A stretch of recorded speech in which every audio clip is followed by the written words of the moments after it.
नमस्कार, स्वागत है आपका हमारे विशेष कार्यक्रम आपके सितारे में। मैं हूं आपके साथ दिव्यांश शर्मा। क्या कहते हैं आपके सितारे, कैसी है उनकी चाल और क्या प्रभाव पड़ता है उनका आपकी कुंडली पर? कैसा होगा आपका आज का दिन और आज के दिन क्या करें खास?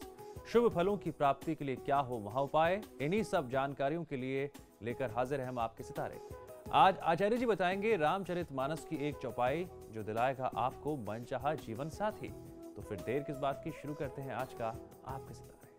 अगर आपको है मनचाही जीवन साथी की तलाश तो जानिए पंडित वैभव नाथ शर्मा से रामचरितमानस की चमत्कारी चौपाई। आपके सितारे में आप अपने मन की हर एक जिज्ञासा को जान सकते हैं, दुविधा को शांत कर सकते हैं और अपने सवाल पूछ सकते हैं। स्टूडियो में साथ देने के लिए मौजूद हैं विश्वविख्यात ज्योतिषाचार्य और वास्तुशास्त्री पंडित वैभवनाथ शर्मा जी। आचार्य जी, आपका बहुत बहुत स्वागत है। जी नमस्कार।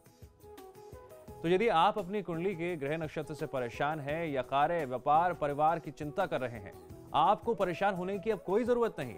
हमें कॉल कीजिए, हमारे नंबर्स लगातार आपकी टीवी स्क्रीन पर फ्लैश किए जा रहे हैं। तो चलिए, सबसे पहले हम बात करेंगे आज के पंचांग की। आचार्य जी, अगर बात करें आज के पंचांग की तो क्या है आज का पंचांग? जी बिल्कुल जी, आज का पंचांग इस प्रकार है। विक्रम संवत 2069, मास चल रहा है फागुन और फागुन मास का ये शुक्ल पक्ष है और शुक्ल पक्ष की आज तृतीया तिथि है। गुरुवार का दिन है, नक्षत्र है रेवती, योग है ब्रह्मा, करण है तैत। चलिए, तो बात हो गई पंचांग की और अब बात करते हैं राशियों की। कैसा रहेगा आपका आज का दिन? और इसी क्रम में सबसे पहले हम बात करेंगे मेष राशि वाले जातकों की। आचार्य जी, कैसा रहेगा मेष राशि वाले जातकों का आज का दिन? जी, मेष राशि वाले जातक लोगों को आज आवश्यकता है कि अपनी छोटी छोटी समस्याओं का हल आज ही निकाल लें। आज की समस्या या विवाद को कल पर न छोड़ें। आज की दिनचर्या को शुभ बनाने के लिए ओम सिद्धिदायकाय नमः मंत्र का 108 बार जाप कर लेना आपके हित में होगा। धन का व्यय आज बहुत ज्यादा नहीं करना चाहिए। सोच समझ करके बहुत बुद्धिमत्ता के साथ धन को खर्च करें। आचार्य जी, वृषभ राशि वाले जातकों के लिए आज का दिन कैसा रहेगा? जी, वृषभ राशि वाले जातक लोगों को आज की दिनचर्या में एक बात ध्यान ये रखनी है कि यदि आप आज की तिथि में किसी को उधार देंगे तो इसकी संभावना कम ही है कि वो आपको आपके धन को वापस करे। तो आज सोच समझ करके रुपए पैसे का इस्तेमाल करें, प्रयोग करें। किसी को धन या उधार देना है तो इतना ही दें, इतनी सीमित मात्रा में दें जितनी की क्षति आप बर्दाश्त कर सके हो। आज की दिनचर्या में पिता का प्रेम, स्नेह, सामाजिक पद प्रतिष्ठा, कैरियर आदि में वृद्धि के संयोग दिखाई देते हैं। आप पर पिताजी की कृपा बनी रहने वाली है, आशीर्वाद मिलेगा। आज के दिन को शुभ बनाने के लिए ओम सिद्धार्जित पादाम्बुजाय नमः मंत्र का 108 बार जाप कर लेना आपको बहुत अच्छा लाभ दे सकता है। आज अपनी वाणी पर नियंत्रण मत खोइए, जब भी बोलिए मीठा बोलिए। आचार्य जी, मिथुन राशि वाले जातकों के लिए आज का दिन कैसा रहेगा? जी, मिथुन राशि वाले जातक लोगों के लिए आज की दिनचर्या में भाग्य का मजबूत समर्थन आज आपको प्राप्त होने वाला है। आज आप कम समय में लाभ की योजना तो बना सकते हैं, लेकिन भविष्य के मुनाफे का प्लान आज आप शायद ही बना पाएं। यानी आज आप सिर्फ अपने काम को एक प्लान कर सकते हैं। आप उसमें कितना बेनिफिट है, कितना प्रॉफिट लेना है, कैसे लेना है, अभी उस पर आप बहुत ज़्यादा ध्यान नहीं देंगे और नहीं दे पाएंगे। आज की दिनचर्या को शुभ बनाने के लिए उन सामघोष प्रियाय नमः मंत्र का 108 बार जाप कर लेना आपको बहुत अच्छा लाभ दे सकता है। आज अपने व्यवहार से परिवार के और आपके आसपास के जो भी बड़े बुजुर्ग हैं उनका दिल न दुखाएं। और अब बात कर लेते हैं कर्क राशि वाले जातकों की। आचार्य जी, कर्क राशि वाले जातकों के लिए आज का दिन कैसा रहेगा? जी,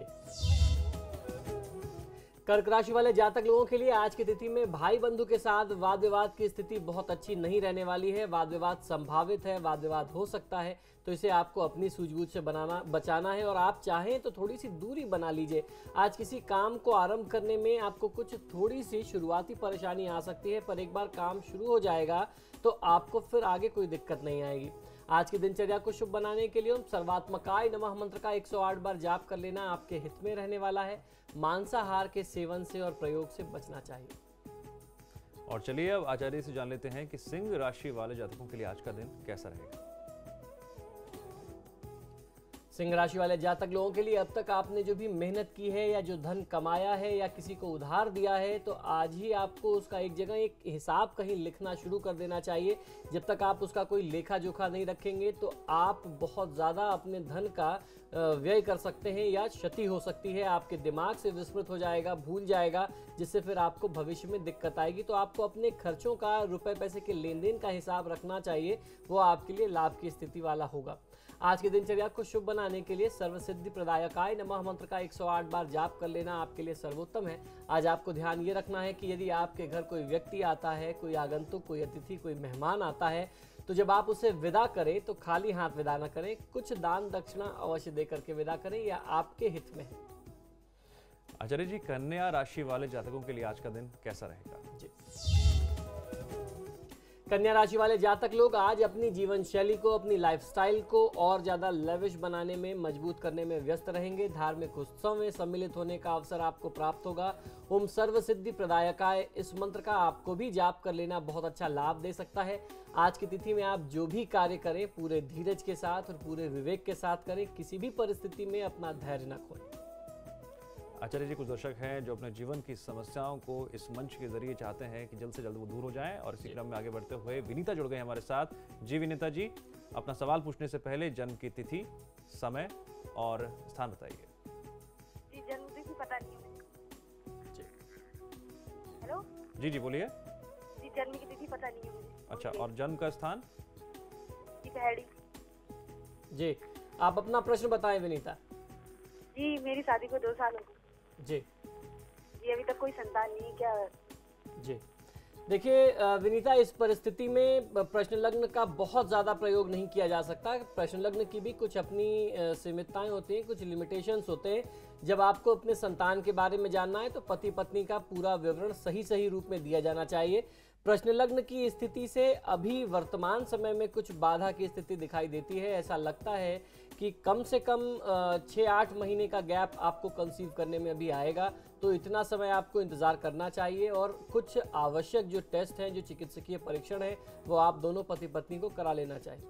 आचार्य जी, मेरे ध्यान में एक और सवाल आ रहा था कि हम कहीं उठते बैठते हैं, चाहे वो कोई भी जगह हो, उसका हमारे जीवन पर क्या प्रभाव पड़ता है? देखिए, हर जगह की अपनी एक ऊर्जा होती है। जी तो जी, ये सबसे ज़्यादा आवश्यक है कि जो आपके आसपास की रेगुलर जगहें हैं, जैसे आप अपने ऑफिस में जाते हैं, वहाँ उठते बैठते हैं, आप अपने घर में रहें तो आप उस जगह की ऊर्जा को शुद्ध रखें।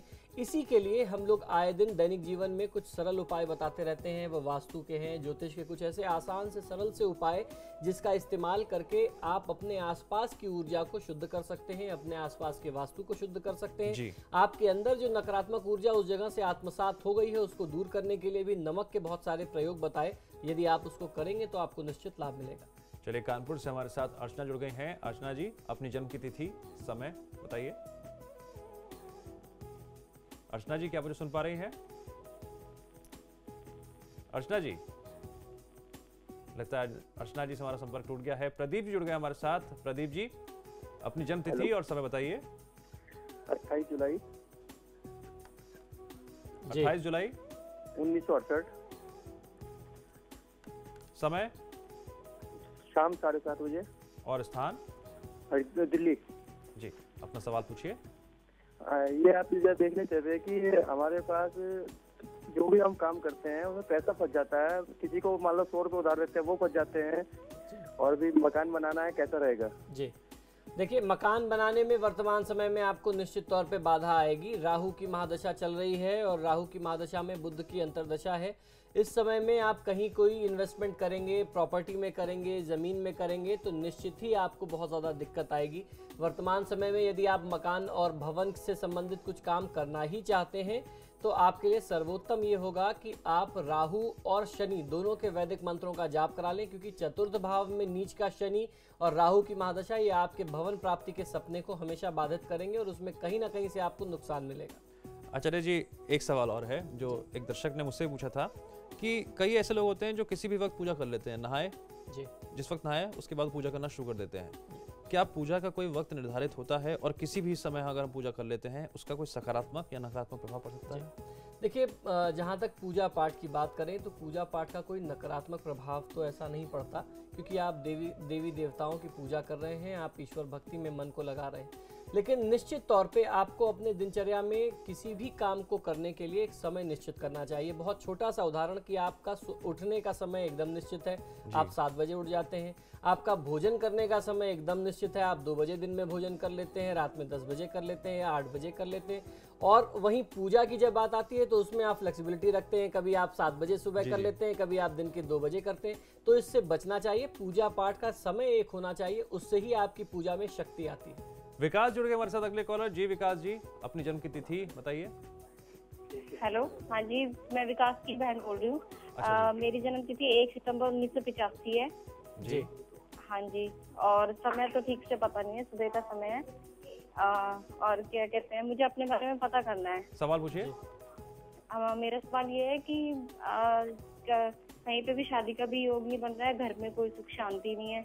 जी देखिए, आपका समय आपको ठीक तरीके से मालूम नहीं है। ऐसे परिस्थिति में एक बार पुनः हम लोग प्रश्न लग्न से विचार करते हैं, और जब विवाह के प्रश्न की बात करें तो ये जो प्रश्न लग्न है इस समय में बहुत ज़्यादा कठिन संघर्ष की स्थिति को दर्शाता है। आपके विवाह के लिए मंगल देव की आराधना करनी चाहिए, मंगल के वैदिक मंत्रों की शांति करा लेनी चाहिए, और छोटा सा गणपति पूजन करा लेना आपके लिए बहुत ज़्यादा अनिवार्य होगा, जिससे आपके विवाह में जो बाधा आ रही है वो दूर हो जाए। भगवान विष्णु के निमित्त आपको गुरुवार का व्रत करना चाहिए, वो आपको बहुत अच्छा लाभ देगा। फिलहाल रुकेंगे छोटे से ब्रेक के लिए। ब्रेक के बाद भी हमारी खास पेशकश जारी रहेगी।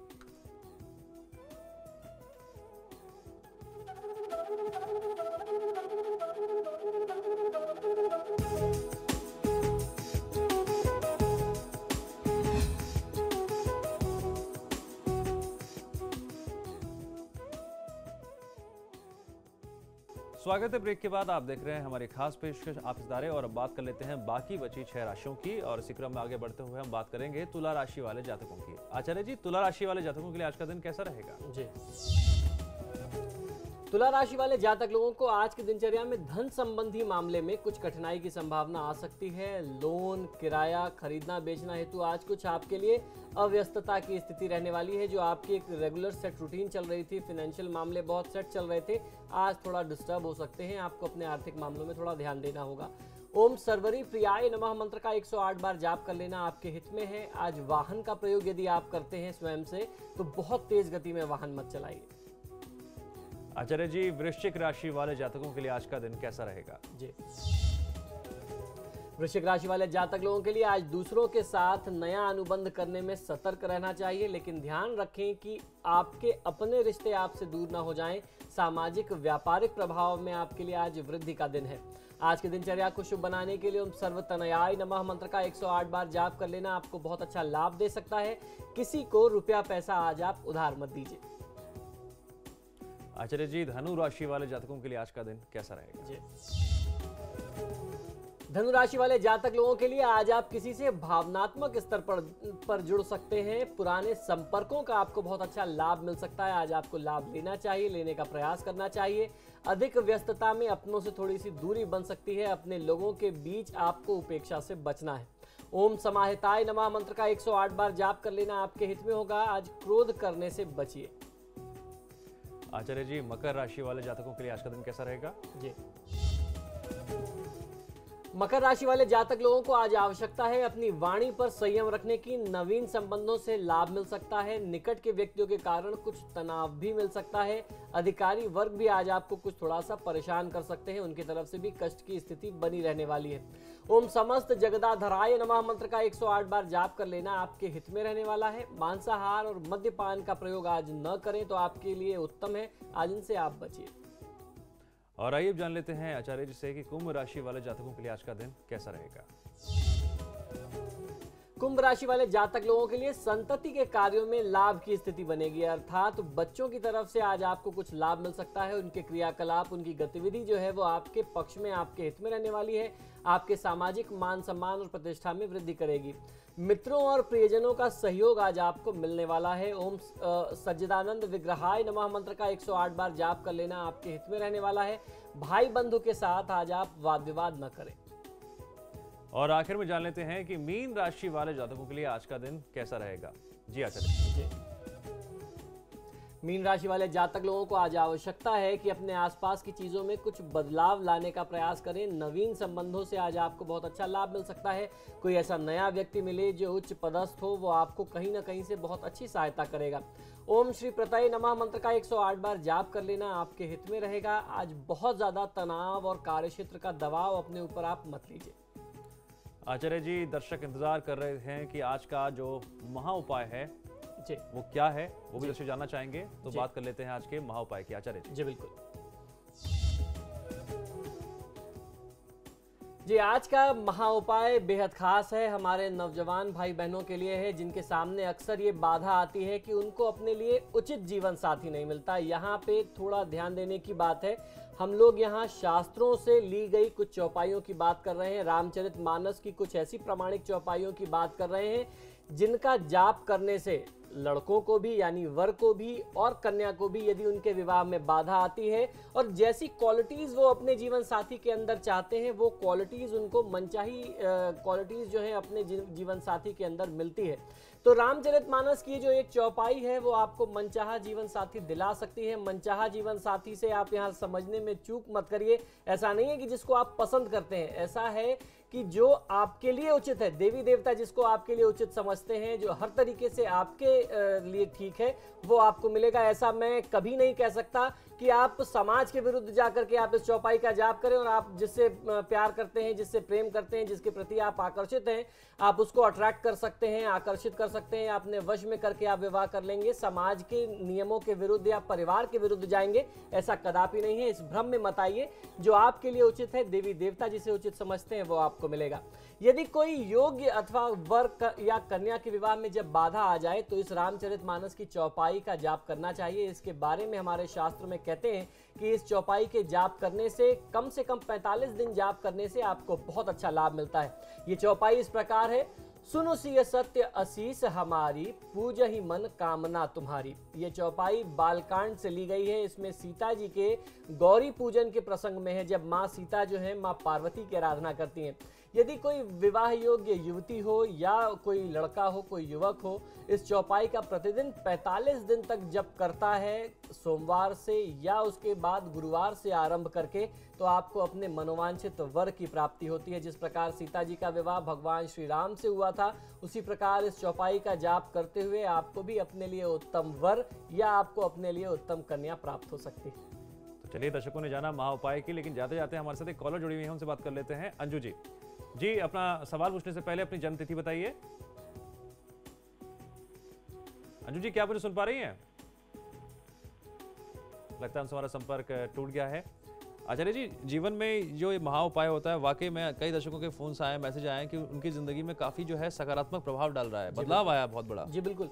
देखिए, ये जो महा उपाय हम लोग लेकर के आते हैं, ये हर एपिसोड में एक ऐसा प्रयोग होता है या शास्त्र का कुछ ना कुछ एक ऐसा विधान होता है, वो चौपाई हो, कोई शास्त्रोक्त मंत्र हो या कोई ऐसी प्रक्रिया हो जिसको आप अपने दैनिक दिनचर्या में एक हिस्सा बना सकते हैं। इसका प्रभाव मैं आज ही नहीं, मैंने बहुत समय से देखा है कि लोगों के जीवन में लोगों ने मुझे फोन करके बताया कि हम लोग रामचरितमानस पढ़ते नहीं थे, जानते नहीं थे। जब से आपने चौपाइयाँ बताना शुरू किया, हम लोग रामचरितमानस खरीद करके ले आए हैं। पूरे घर में, पूरे परिवार के लोगों में ये संस्कार आ गया है कि अब सब मिल के चौपाइयाँ रामचरितमानस की पढ़ते हैं। तो निश्चित ही आप कहीं ना कहीं से भगवान से जुड़ेंगे, देवी देवताओं और अपने वैदिक नियम से, प्रक्रिया से जुड़ेंगे, तो उनका कल्याण निश्चित है। आपके ऊपर उनकी कृपा आएगी और वो आपका कल्याण अवश्य करेंगे।